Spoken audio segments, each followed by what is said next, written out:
नमस्कार मित्रांनो, तोही माझा मितवा या मालिकेच्या पुढच्या भागामध्ये आता म्हणजे येणाऱ्या काही भागामध्ये एक जबरदस्त असा ट्विस्ट आलेला आहे।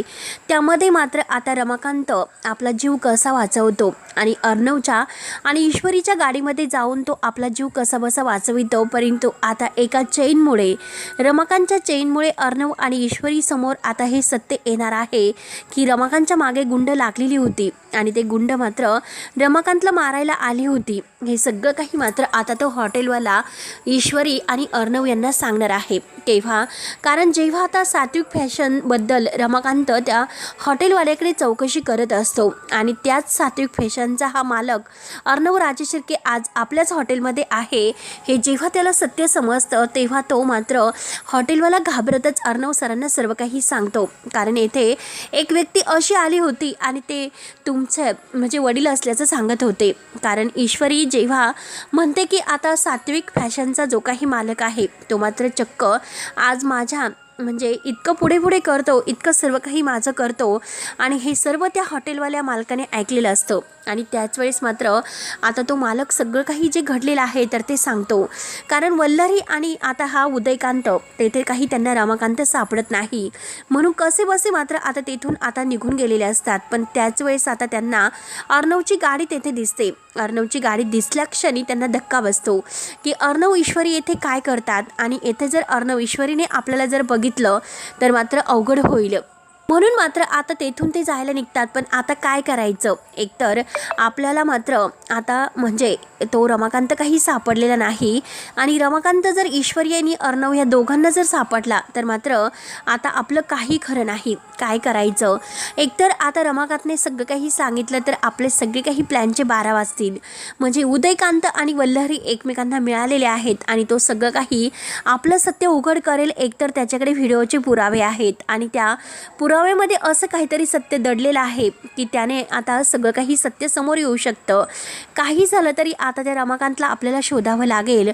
म्हणून वल्लरी आणि आता हा म्हणजे ही उदयकांत तेथून जायला निघतो। पण जेव्हा आता तो हॉटेलवाला आहे तो मात्र आपल्या CCTVमध्ये आता इथे कोण कोण आलं होतं हे सगळं काही दाखवतो। कारण त्या माणसांच्या मागे मात्र आता हे सगळं काही आलेले आहे ते सगळं मात्र आता हा CCTV फुटेजमध्ये जेव्हा दाखवतो तेव्हा मात्र आता ते बघून ईश्वरी आणि अर्णवला तर धक्काच बसतो। अर्णव म्हणतो की मामी येथे साठी कशासाठी आली होती आणि ते पण त्या उदयकांच्या सोबत, हे कसं होऊ शकतं नक्की। आता आपल्या बाबांच्या जीवावरती का उठलेत, बाबांचा का पाठलाग करतात। ईश्वरी म्हणते की मी तुम्हाला म्हटले होते की सर नक्की काहीतरी कुठेतरी पाणी मुरत आहे आणि वल्लरी मामीवर तर मला संशय होताच।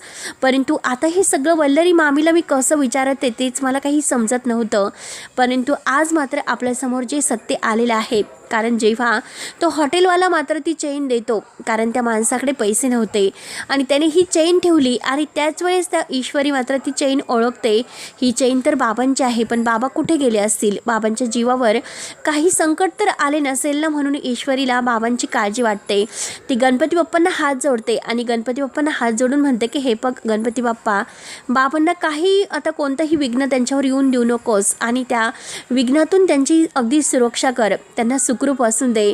म्हणून तिने गणपती बाप्पांना प्रार्थना केली असते। पण त्याच वेळेस आता बाबा हे अर्णव आणि ईश्वरीच्या गाडीमध्ये लपलेले असतात। त्यांना खूप भीती वाटत असते की वल्लरी आणि उदयकांत केव्हाही येतील आणि त्यांना मारून टाकतील। त्यांच्या ताब्यातून सुटका करून घेण्यासाठी मात्र अर्णवच्या गाडीमध्ये ते येऊन लपलेले आहेत आणि कसाबसा ते आपला जीव वाचवतात। त्यानंतर आता अर्णव ईश्वरीला इकडून अविनाश मामाचे फोन सुरू होतात की आता स्पर्धेला काही मिनिटच बाकी आहेत, काही झालं तरी अर्णव ईश्वरी तुम्हाला दोघांना यावंच लागेल। तेव्हा अर्णव म्हणतो की मी आत्ताच्या आत्ता शिर्केंना फोन करतो आणि येथे कडक बंदोबस्त लावायला सांगतो। कारण वल्लरी आणि उदयकांत कुठेही गेले असले तरी ते आपल्याला सापडायला हवेत। आणि त्याच वेळेस आता वल्लरी आणि उदयकांत तेथून आता आपल्या गाडीमध्ये बसतात कारण त्यांना अजूनपर्यंत काही आता हे म्हणजे रमाकांत सापडलेला नसतो. मग काय करावं म्हणून त्यांना फार टेन्शन येते. आणि त्याच वेळेस मात्र आता शिर्केंचे काही गाडी आणि पोलीस तेथे येतात आणि त्या गाडीला घाबरून आता हा वल्लरी आणि उदयकांत लगेच तिथून पळ काढतो. कारण त्यांना असं वाटत असतं की जर आपण यामध्ये पकडलो गेलो तर अवघड होईल.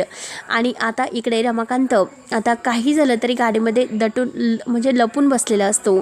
आणि केव्हा आता ही वल्लरी आणि हा उदयकांत येथे समोर येईल आणि त्यांना मात्र मी कसा धडा शिकवेल.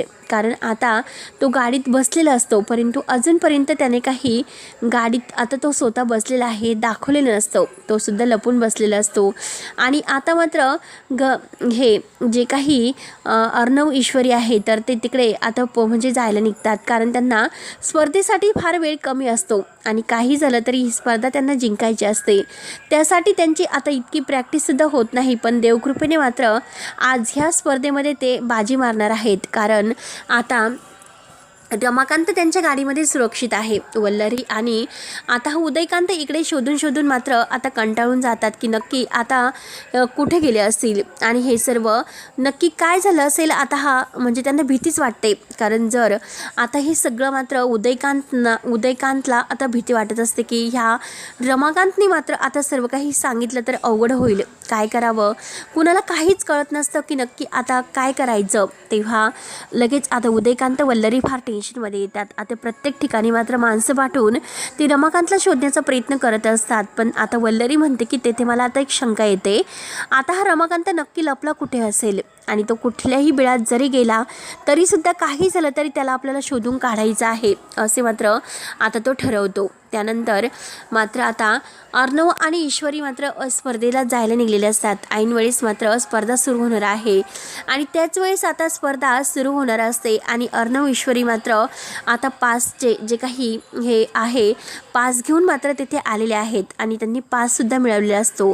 आणि स्पर्धेमध्ये आता खरंच लकी तर होणार आहे अर्णव ईश्वरीच. कारण त्यांनी अशी काहीतरी बाजी मारलेली असते. आणि या जी फूड स्पर्धा आहे तर त्या फूड स्पर्धेमध्ये सगळे काही इंदोरी पदार्थ करून ठेवलेले आहेत. आणि आता मात्र ईश्वरी आणि अर्णवला दोघांनाही खूप छान वाटत असतं. कारण ईश्वरी आणि अर्णव खुश असतात. एकतर आता ईश्वरीने प्रेमाची कबुली दिलेली असते आणि अर्णवने सुद्धा आपलं प्रेम व्यक्त केलेलं असतं. त्यातून मात्र एकमेकांविषयी वाटणारं आकर्षण दोघांच्या मनामध्ये निर्माण होतं. आणि दोघांतीलही दुरावा मात्र आता दोघांनाही सहन होत नसतो. दोघं लवकरच एकत्र येतील याची ती वाट पाहत असतात. परंतु आता सगळ्यात जास्त काळजी लागलेली असते की बाबा कुठे आहेत, बाबा कुठे गेले असतील आणि अचानक असं न सांगता ते कुठे जाऊ शकतात. तर इकडे ईश्वरी आणि अर्णव स्पर्धेच्या ठिकाणी येऊन पोहोचतात. आणि स्पर्धा आल्यानंतर मात्र आता त्यांना म्हणजे इतका आनंद झालेला असतो. कारण स्पर्धा अजूनपर्यंत काही सुरू झालेली नसते. आणि आता मात्र स्पर्धेमध्ये अर्णव ईश्वरीने बाजी मारलेली आहे आणि ती पण आता नम्रताच्या नाकावर टिचून. कारण नम्रताला असं वाटत असतं की काही झालं तरी आकाश टेक्स्टाईल वेगळे आहे आणि त्यासाठी मात्र आता आपण काही पण करू शकतो. हे सगळं मात्र आता नम्रताला वाटत असते. परंतु अर्णव ईश्वरीने मात्र ऐन वेळेस येऊन धमाका अगदी मारलेला असतो आणि ही स्पर्धा जिंकलेली असते. आणि सगळ्या स्पर्धेच्या तोंडातून आता अर्णव ईश्वरी यांचं नाव असतं. फक्त अर्णव ईश्वरी आणि ईश्वरीने मात्र आता असं काहीतरी वल्लरीला धडा शिकवलेला आहे. कारण त्याच वेळेस मात्र आता वल्लरी समोर सुप्रिया येते आणि सुप्रिया आल्या क्षणी एक खूप मोठा सत्याचा उलगडा होतो आणि सगळ्यांच्या घरासमोर हे सत्य येतं.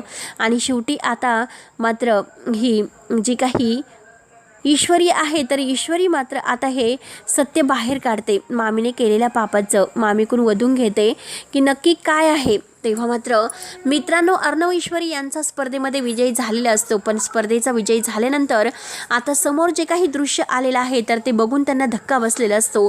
सुप्रियाने मात्र वल्लरीचं नाव घेऊन उदयकांतला पकडून दिलेलं असतं.